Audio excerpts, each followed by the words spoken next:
Tonight on the Beaver News, guns on college campuses, the return of the NBA, and further tensions between North and South Korea. All this and more right here on the Beaver News.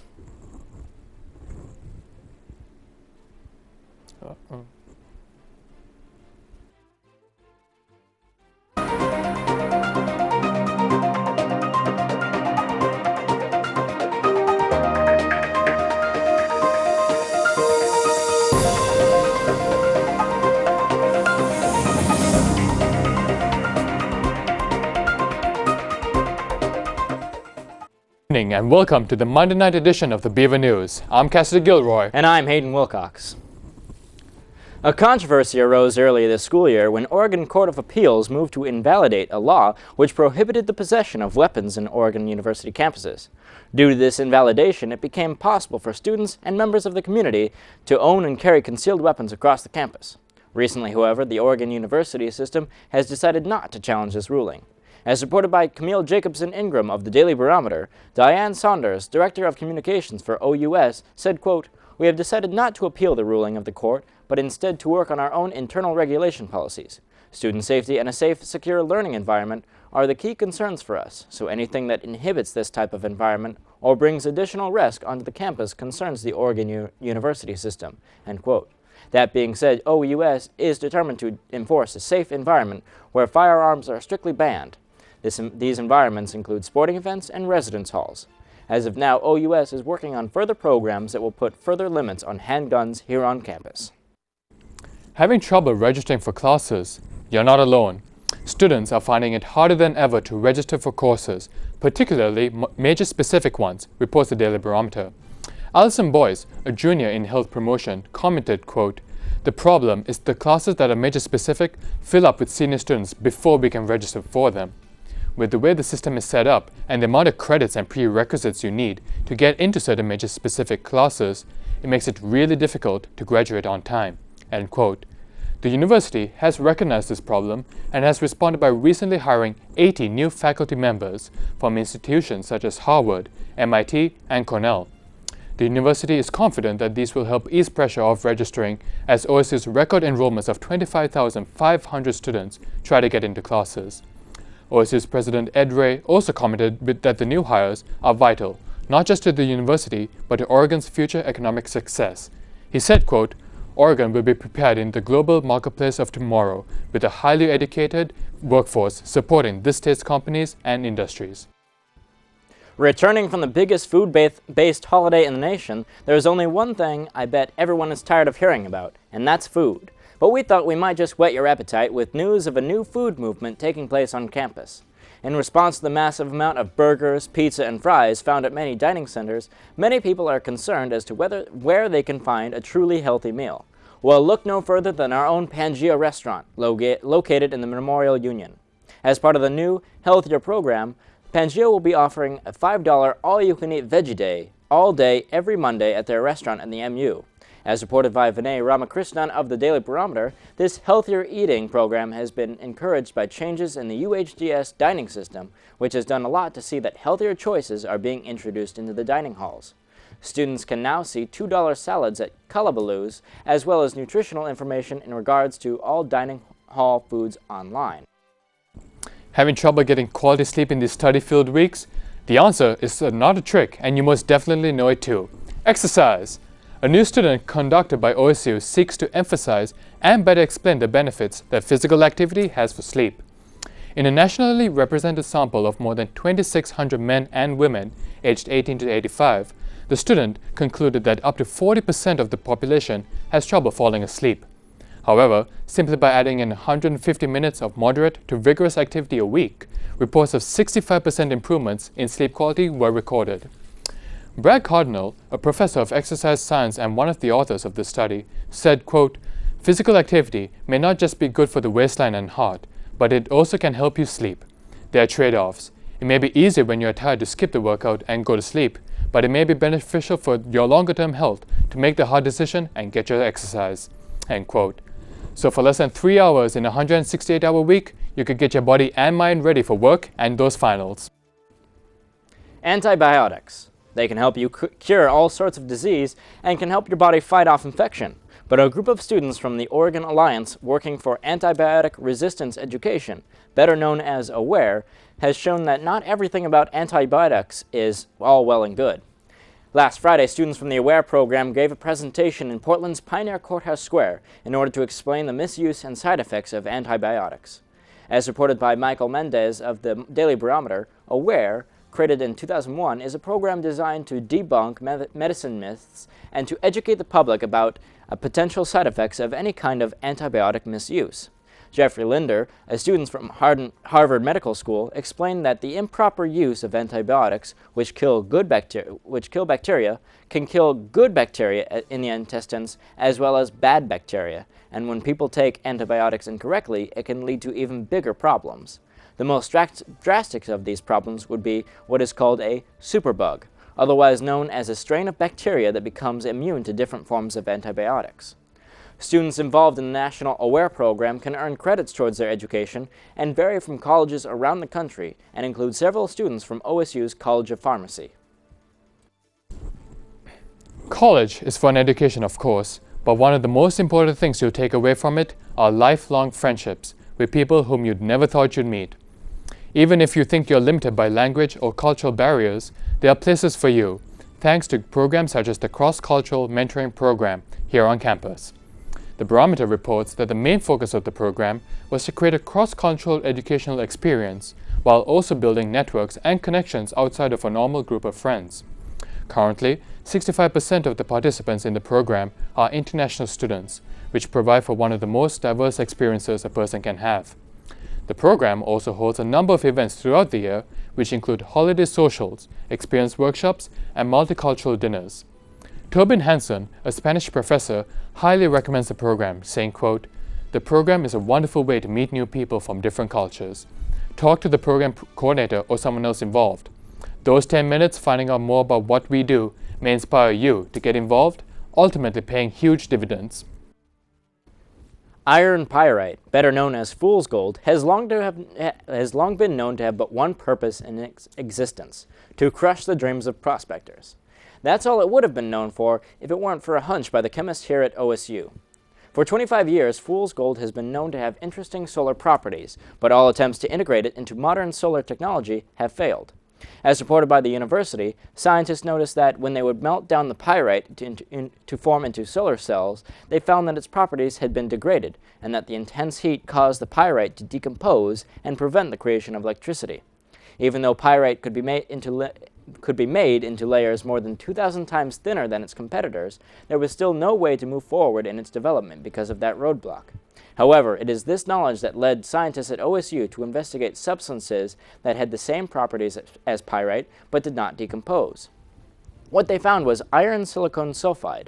Distinguished professor of chemistry Douglas Kessler spoke out about how this new substance would cause less of an environmental impact than its competitors. Quote, "Iron is about the cheapest element in the world to extract from nature. Silicon is second, and sulfur is virtually free. These compounds would be stable, safe, and would not decompose." End quote. So I guess you could say that a few energy prospectors who found fool's gold wound up finding that it was real gold after all. Ever feel like sometimes it's simply hard to fit into school or the workforce? For some international women, this is certainly the case, but thankfully there's support available. The Daily Barometer recently reported on the Crossroads Conversational School for Women, which is an institution that has been helping women in this situation for 25 years now. It is a school that teaches international women how to appropriately have conversations in English, as well as how to live in America. They have had more than 1,700 women from 88 different countries as students thus far. A majority of the women are well educated and can speak decent English. The limitation is that most countries only teach English grammar, so their conversational skills are lacking. Sharon Kavanagh, a volunteer teacher at the Crossroads since 1933, said, quote, "It's been great meeting all the wonderful international women all these years. I believe they come to Crossroads primarily to improve their English, and it's always a pleasure to see them learning about each other's countries and watching them become friends while they're in Corvallis." End quote. The Crossroads Conversational School meets every Tuesday and Thursday morning at the Church of the Good Samaritan. We're going to take a quick break, but we will have your remaining stories when we return. Stay tuned, you won't want to miss it.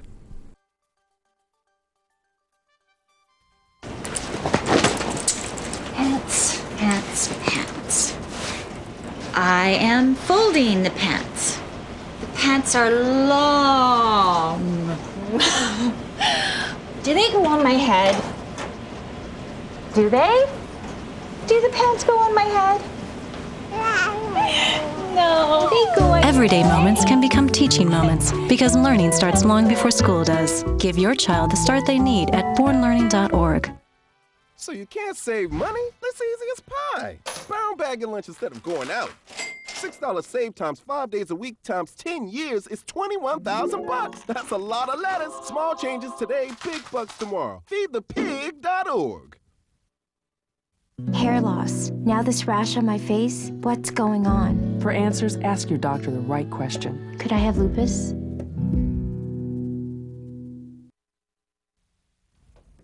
Oh, those boys are much too much. Those boys are much too much. We got the spirit. We're hot. We can't be stopped. We got the spirit. We're hot. We can't be stopped. We're going to beat them and bust them. Beat them. The smallest moments can have the biggest impact on a child's life. Let's get a little bit rowdy. R-O-W-D-Y. Take time to be a One dad more today. time. Oh, those boys are much too much. Those boys. When I have an asthma attack, I feel scared. Sometimes my parents have to take me to the hospital. I feel like a fish with no water. You know how to react to their asthma attacks. Here's how to prevent them. Call 1-866-NO-ATTACKS. Visit www.noattacks.org or call your doctor. Because even one attack is one too many. Welcome back to the Beaver News live on KBVR. We all know how Black Friday is. The day is filled with hype, huge deals, and of course, the highly competitive shopping spirit. That's just what we expect. This year, however, Black Friday shoppers got more than they bargained for, as violence broke out in several stores across the country. As reported by CNN, several shoppers ended up assaulting other shoppers inside stores in order to claim their coveted prize. In Los Angeles, Walmart, a woman pepper-sprayed several individuals in order to buy a game console and games.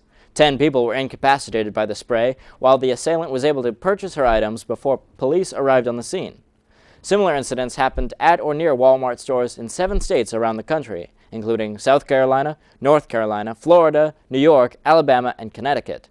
These incidents are not entirely uncommon to Walmart, with customers having shown a tendency towards violence around this time, such as in 2008 when an employee was trampled by customers after he had unlocked the doors to allow them in. Some believe that the violence and aggressive attitudes isn't entirely the fault of the customers, and that the sales held by stores are encouraging this hyper-competitive behavior. Psychologist Jeff Garter has this to say to CNN in regards to the store's strategy. Quote, "They shouldn't be psyching them up so much and using all sorts of psychological tactics to get them to feed into this desperation and competitive spirit. I think people are whipped into a frenzy, psychologically and physiologically." End quote. Other shopping disturbances included, but were not limited to, theft, robbery, and shootings. Basketball fans rejoice. It looks like we'll have a season after all. After nearly 5-month lockout, NBA players and owners have finally reached a tentative deal and are scheduled to begin playing once more by Christmas Day, reports CNN. The lockout was in response to the league's 30 owners and their players debating how much of the revenues should go to the owners and how much should be for pensions and medical benefits. Additionally, the salary caps and taxes were issues that were brought up. Derek Fisher, the president of the NBA, thanked the NBA fans, saying, quote, "Our fans and the support from the people and their patience through a large part of this process, that's where a lot of this credit goes to. The efforts that have been made have been largely with them in mind." End quote. It's not confirmed how many games will be played this season, though at least 66 are to be expected. To accomplish this, some teams will have to play back-to-back games. The regular season will begin on the 25th of December and play till the 26th of April. Tragic news came in from Arizona last week as CNN reported the crash and subsequent explosion of a small airplane in the Superstition Mountains near East Phoenix. The crash happened at 6:31 on Wednesday night, the eve of Thanksgiving. When responders arrived on the scene, it was clear that the wreckage, which strewn over hundreds of yards of mountainous landscape, meant that no one could have survived the crash. Arizona police and firefighters managed to uncover and identify the remains of 6 individuals, 3 adults and 3 children, ages 6 to 9.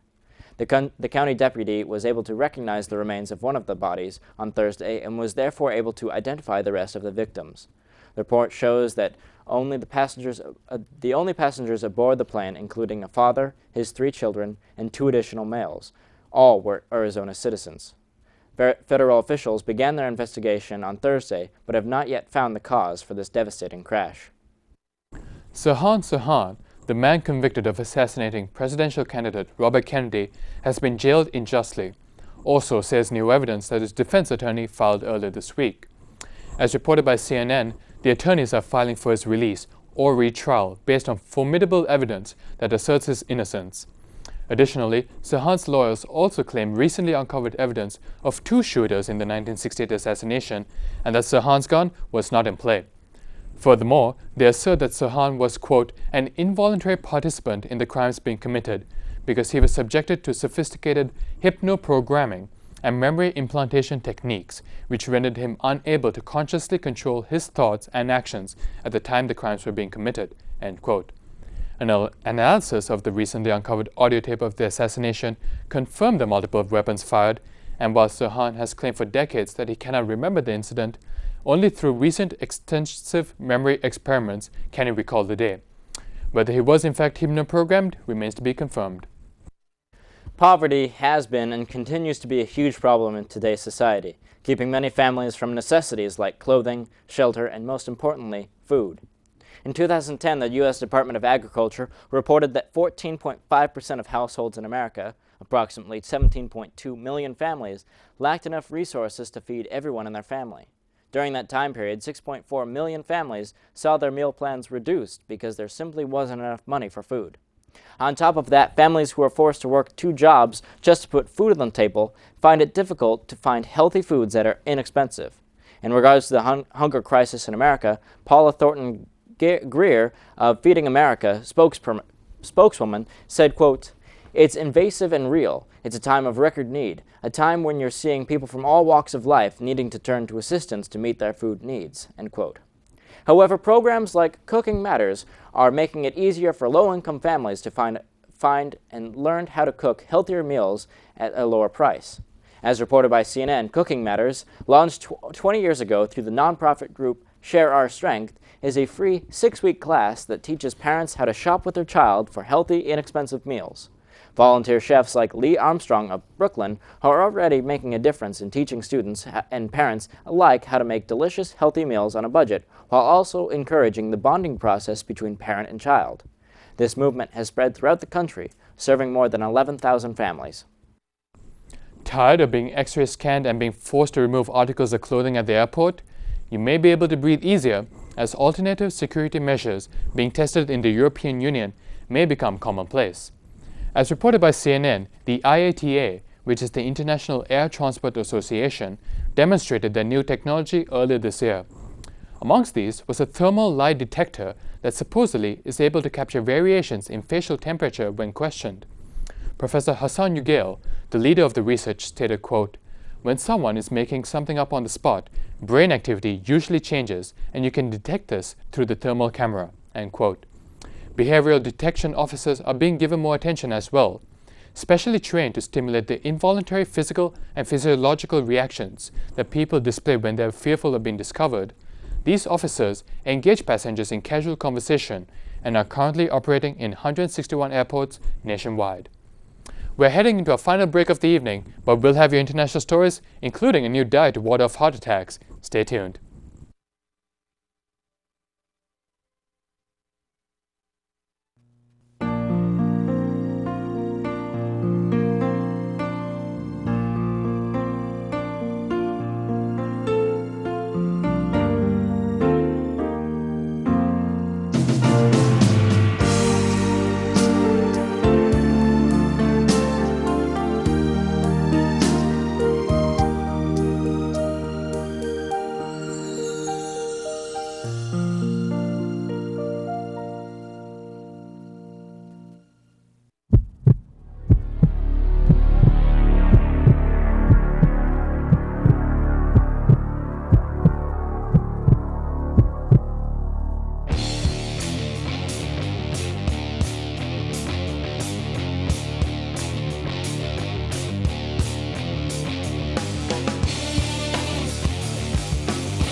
Horseradish.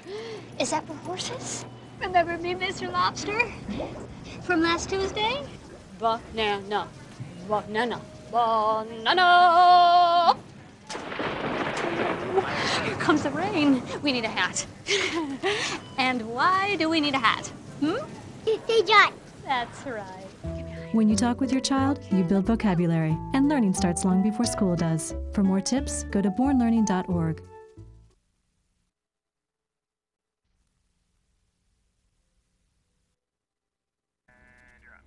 Welcome back to the Beaver News, live on Channel 26. When we think of heart attacks, we usually associate it with poor health, a sedentary lifestyle, and of course, bad eating habits. We know to stay away from greasy foods that block our arteries, but many Americans are wondering, what else should we stay away from? Well, Dr. Cadwell Azelstein Jr. isn't a dietitian, but during his research as a surgeon, he found that there are certain cultures in the world, such as the Papua New Guinea Highlanders, rural Chinese, Central Africans, and the Tarahumara Indians of Mexico, that have never experienced heart attacks. As reported by CNN, Dr. Azelstein's study went on to prove that a very specific diet can actually prevent heart attacks. He goes on to explain that the typical Western diet, which is full of meat, eggs, dairy, added oils, is the leading cause in the creation of heart disease, and that the best way to fight it is to remove those foods altogether. Heart disease, caused by massive amounts of cholesterol in the bloodstream, which can in turn build up and become plaque, is the #1 killer of Americans, according to the American Heart Association. The diet, known as the Azelstein diet, is quickly gaining popularity among the elderly, but he also encourages that the diet be matched with focus on physical activity and weight consciousness. Dr. Azelstein made comment in regards to his diet, quote, "We are on the cusp of what could be an absolute revolution in health, not dependent on pills, procedures, or operations, but on lifestyle." The entire government of Kuwait was dissolved early today, reports CNN, as the cabinet and the prime minister turned in their resignations. They will stay on as a caretaker government until a new government can be formed by request of the Emir of Kuwait. This turn of events is the result of widespread protests claiming corruption and negative practices by the ministry. It is not the first time this has happened either. Prime Minister Sheikh Nasser al-Mohammed al-Sabah has already had 6 governments brought down in his time. The Emir of Kuwait supported this remaining in power in the past, but al-Sabah submitted his resignation this time.